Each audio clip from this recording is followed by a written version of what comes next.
Kung may Christmas market sa Helsinki, meron din naman dito sa Lovisa. Moi kaikki! Welcome sa aming mini Christmas market dito sa Lovisa, Finland. Since maliit lang na town ang Lovisa, as you can see guys, konti lang din yung mga booths na nagtitinda dito. At dito nga may mga freebies din silang binibigay like itong reflector na to. Magagamit mo to guys pag naglalakad ka and then madilim kasi nagre-reflect yan sa ilaw ng sasakyan. At dahil sobrang lamig today guys, napag-isipan ko na uminom ng Gloggy. Isa ito sa mga traditional drinks during Christmas time. So, tikman natin ang Gloggy nila dito. At ayan na nga, mga 3 euros lang yan guys. At umorder na din ako nung yung parang donut nila. Ang sarap din. Masarap sila na combination.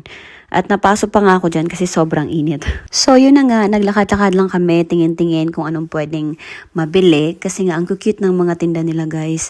Mostly mga Christmas decors. And meron ding mga damit, mga gamit sa bahay. Yan, mga winter stuff guys.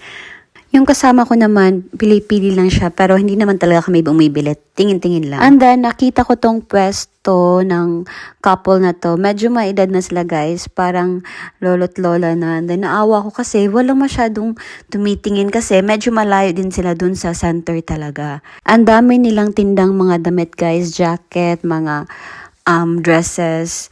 At dito ako na-attract dito sa parang winter shoes na pang indoor lang, parang ganon. So parang naawa ko guys kasi nga wala silang masyadong customer and then parang wala pa silang benta ba sa tingin ko kaya bumili lang ako. At after noon, libot-libot uli kami and then tingnan nyo naman ang cute ng mga aso guys.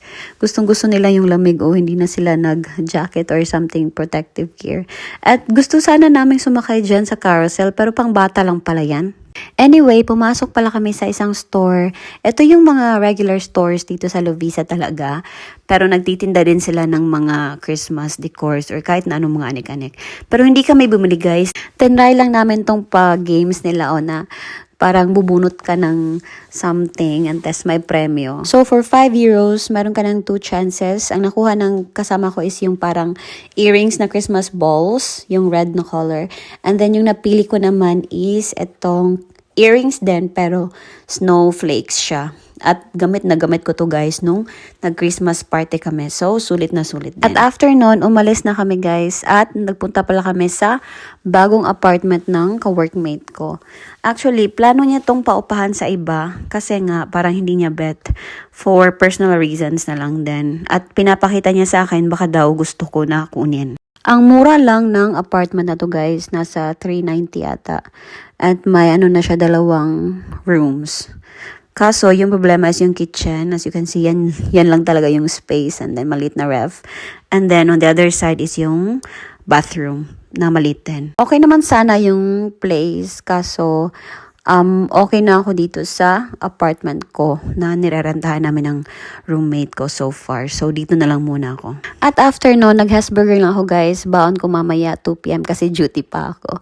So, thank you so much for watching. Bye!